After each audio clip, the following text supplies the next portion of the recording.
Hey guys, welcome back to Popo's Woodworks.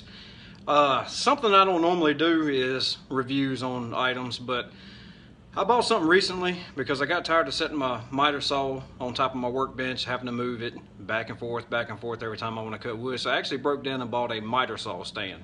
The reason I bought it is I was at my local Harbor Freight and they had one of them tent sales and they had this stand on sale for $99. I figured for $100, I mean, it can't be but so bad.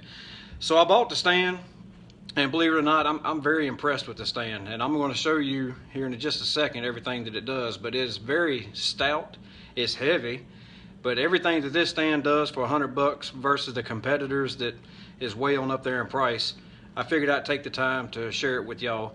And I'm not getting paid for this review. I'm not getting any contributions whatsoever. This is just my personal opinion on something that I bought at Harbor Freight that actually turned out to be pretty good.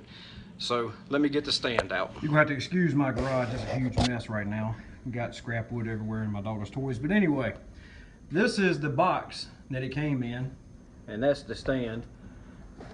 Move this out the way, see if you can get down there and see it. But it is the heavy duty mobile miter saw stand.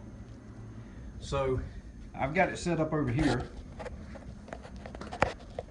Take y'all with me.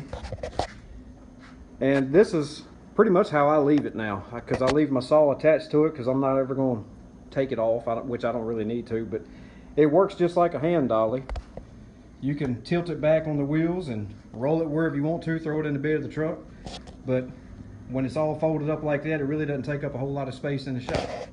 So I'll go ahead and extend the legs and show you everything that it does. All right, so basically from this point, it's got these little push pins right here. You push them in, they'll lock into place. Like I said, the stand's kind of heavy, so what I do is I'll set it down, get it like this, go to the other side, and then I pick it up,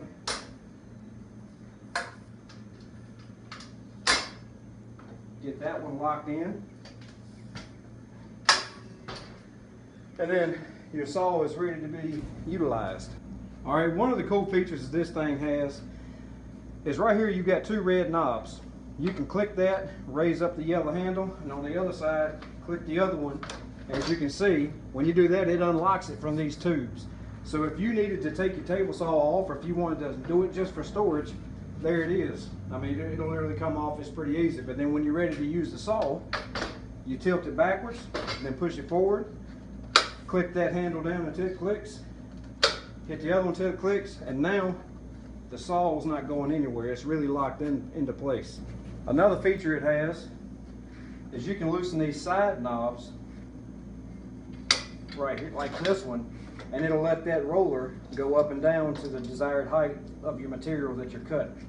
It also has this plate that you can set stuff on. It helps hold it on a flat edge or roll it around if you want to let the wood roll pretty easy. So you can loosen this knob and it will actually extend to right there. I'm pretty sure that's off camera. I'll do the other end to give you an idea. So with that knob loosened, it will give you a total of 16 feet. Let's see if I can't get this on camera. It gives you a total of 16 feet of material length to cut. That way, if you got to cut the long boards, it will. And also remember, if you have a real long board, you can take and loosen these, and you can actually move the saw all the way up to this handle, and it would give you an extra 1.5 feet if need be. All right. Something else, I'm not really sure if it was designed for this, but I use it for this.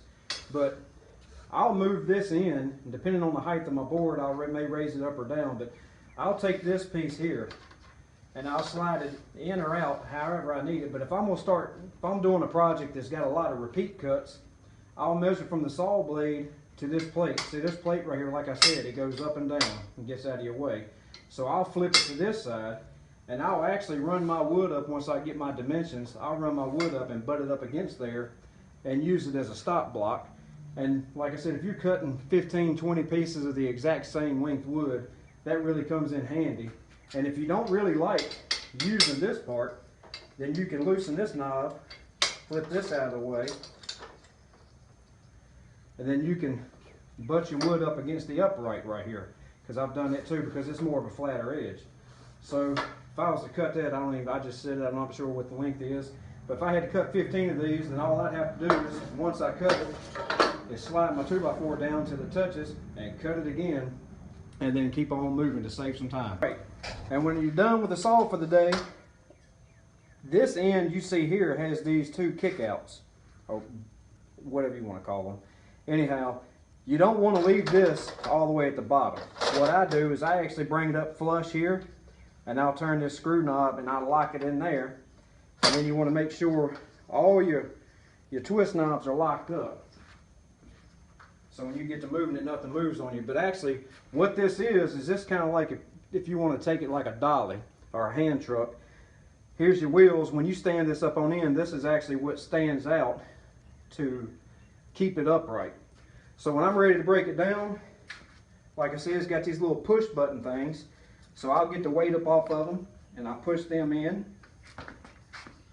It'll click. Then I'll do the other one. And then I set it down. On this side it's got a handle, so I'll just go ahead and stand this straight up on those two little propped out feet. Get this where you can see. There. Alright, and then what I was talking about is you have these little push pins. I don't know if I can do it holding the camera, but it comes down and then it locks right into place. Forgive my camera skills, but you're getting the point. So right here, you push it in, it clicks and it locks in place. Now, I'll set you back down. Now, when you're ready to go, or if you need to do a job on site, you tip it back. You can hold this handle that comes with it, and you can roll that thing wherever you want to go. And it actually pushes pretty easy. So that's it for this review. I really like it. Like I said, 100 bucks, you almost can't go wrong. I think it's well built. And I forgot to mention too, if you happen to be on unlevel ground, right here on this leg, see if I can get this to come back out. Right here on this leg, it's a screw knob. So you can actually adjust this in or out, and then fixing that one leg and make it work out where it's level. But all in all, for Harbor Freight, I know some people have different opinions about them. That stand right there is a lifesaver for me, and I really have enjoyed it. And I figured I would share it with you. All right, guys, so pretty much that's it. And like I said, I apologize for the terrible camera skills. But yeah, it is what it is. I'm not a professional photographer anyhow. So I looked on YouTube before I bought that, and I couldn't find any of the other videos on it. I think it was one where the guy bought the miter saw stand and the miter saw together, but it just showed him putting it together. So I figured I'd try to help some people out there that might be thinking about buying one and show you all the features that it actually does do.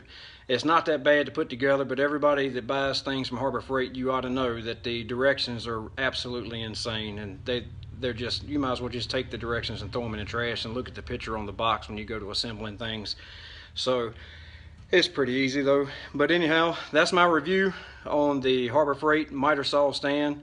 I have really enjoyed it. And like I said earlier in the video, I'm not getting compensated for anything for saying that. I just wanted to throw my opinion out there on something I bought that I actually did like. And like I always say, y'all have a good day, and thank you for watching. Like and subscribe.